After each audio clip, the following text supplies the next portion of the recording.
हर हर महादेव मित्रों, बहुत ही शुभ मौका। पितरपक्ष का महीना चल रहा है, पितरपक्ष के दिन चल रहे हैं। पितरों की अपार आशीर्वाद पाने का ये शुभ सुनहरा मौका है, बहुत ही सुनहरा मौका है। कई बार ऐसा होता है परिवार में कोई कहीं जा नहीं पाता, गया जगन्नाथ, सबके बस की नहीं रहती, सब जा भी नहीं पाते हैं और पितरों की मुक्ति के लिए कोई उपाय नहीं कर पाते हैं। उनका या सामर्थ्य नहीं रहता या कोई जाने वाला नहीं रहता। कुछ घर में महिलाओं को बहुत कुछ करना पड़ता, वो कहीं जा नहीं पाती हैं। तो हर समस्या का समाधान है हमारे जीवन में, बस उस समाधान को हमें ढूंढना रहता है। हम पितरों को कैसे प्रसन्न करें, पितरों को कैसे खुश करें, पितृपक्ष में महिलाओं को क्या करना चाहिए। पितृपक्ष में महिलाओं को जरूर इन 11 वस्तुओं का दान करना चाहिए। नाराज पितृ भी हो जाएंगे खुश, आपको कर देंगे माला माल, इसमें दो राय नहीं है। एक बार आप प्रैक्टिकल करके इस बार ज़रूर देखिएगा। अभी आपके पास मौका है, आप अवश्य ही कीजिएगा उपाय। ये अभी 14 अक्टूबर तक आपके पास मौका है, ये उपाय आप कर सकते हैं। पहली चीज़, हमें दही का दान करना चाहिए। कच्चा दूध से जमाया, कच्चा दूध तो दान किया ही जाता है, लेकिन दही उससे बढ़िया है, क्योंकि दूध को उबाल कर पकाकर जमाया जाता है और दही एक अस्थायी रूप से जमी हुई रहती है। कहते हैं दही का दान करने से हमारे जीवन में प्रेम, धन, धान्य हर तरह से अस्थायी रूप से बना रहता है, सुख, समृद्धि, शांति। तो हमें दही का दान अवश्य करना चाहिए। दही का दान करने से हमारी संतान उन्नति करती है, आगे बढ़ती है। दूसरी वस्तु है सफ़ेद मिठाई। सफ़ेद मिठाई बहुत ही इम्पोर्टेंट है दान करना, क्योंकि पितरों को सफ़ेद वस्तुओं से बड़ा लगाव है, बहुत ही पसंद है। तो हम मिठाई में सफ़ेद मिठाई दान करेंगे।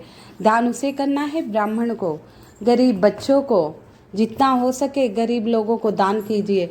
और एक वैद्य शास्त्री, यानी जो पूजा पाठ करते हों, जो लोभी नहीं हो, ऐसे ब्राह्मण को दान करना चाहिए।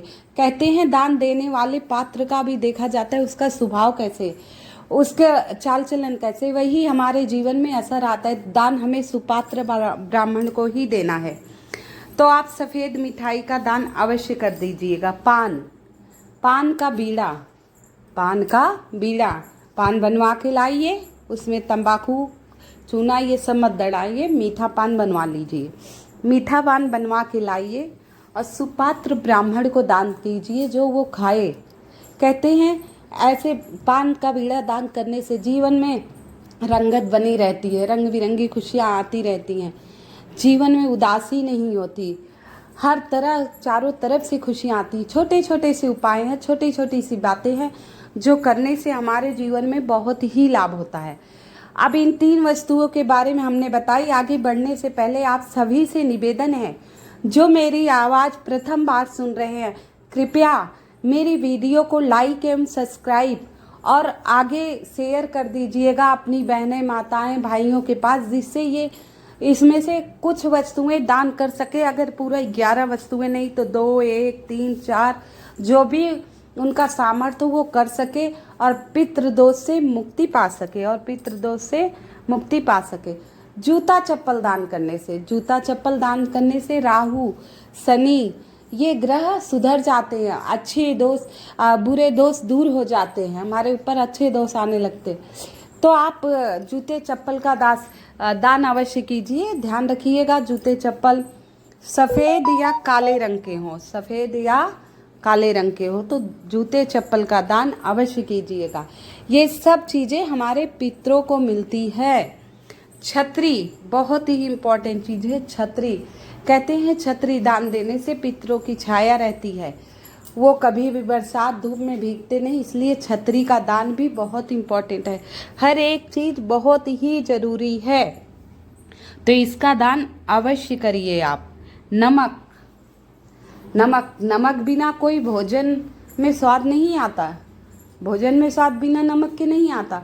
तो बेस्वाद चीज़ें हम पितरों को कैसे खिला सकें? बेस्वाद चीज़ें तो हमें पितरों को खिलाना नहीं चाहिए। तो इसमें क्या, नमक के साथ साथ आप सीधे का दान कर दीजिए। अब मैं अन्य का दान बताऊं तो सीधा जिसे कहते हैं, दाल, चावल, आटा, नमक, हल्दी, घी, तो सारी चीज़ें इकट्ठा करके कुछ सब्जियां मंदिर में किसी शास्त्री को, सुपात्र ब्राह्मण, किसी गरीब को आप दान करे आइए। इससे आपके जीवन में, आपके संतान में, वंश में वृद्धि होगी। हर समस्या का आपका समाधान मिलेगा, हर कष्टों से आप मुक्ति पाएंगे। वस्त्र दान, वस्त्र दान, वस्त्र में धोती, कुर्ता, रुमाल, सफ़ेद बनियान, 5 वस्त्रों का दान अवश्य करना चाहिए। अगर आप ब्राह्मण को बुलाकर घर भोजन कराकर दान कर रहे हैं तो अति उत्तम।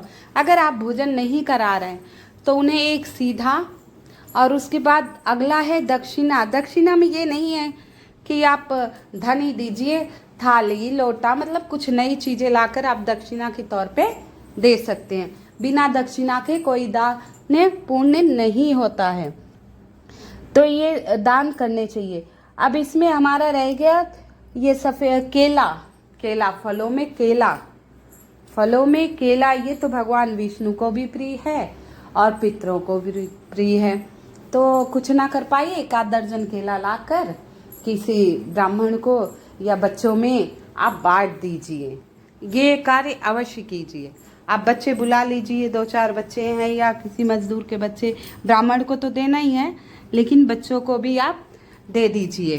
तो इससे आपके जीवन में, कहते हैं, आपका शरीर स्वस्थ रहेगा, निरोगी काया रहेगी। और रह गया सरसों का तेल। सरसों का तेल दान करने से, सरसों का तेल दान करने से शनि ग्रह से मुक्ति मिलती है। शनि ग्रह हमारे जीवन में खराब होता है तो उसे मुक्ति मिलती है। तो क्या कीजिए, आप एक दिन ये सारी सामग्री जितनी बता रहे हैं इकट्ठा करके एक दिन ब्राह्मण को दान दे आइए। अगर प्रतिदिन आप नहीं कर पा रहे हैं तो धान्य दान, धान्य दान, धान्य दान में क्या आ गया?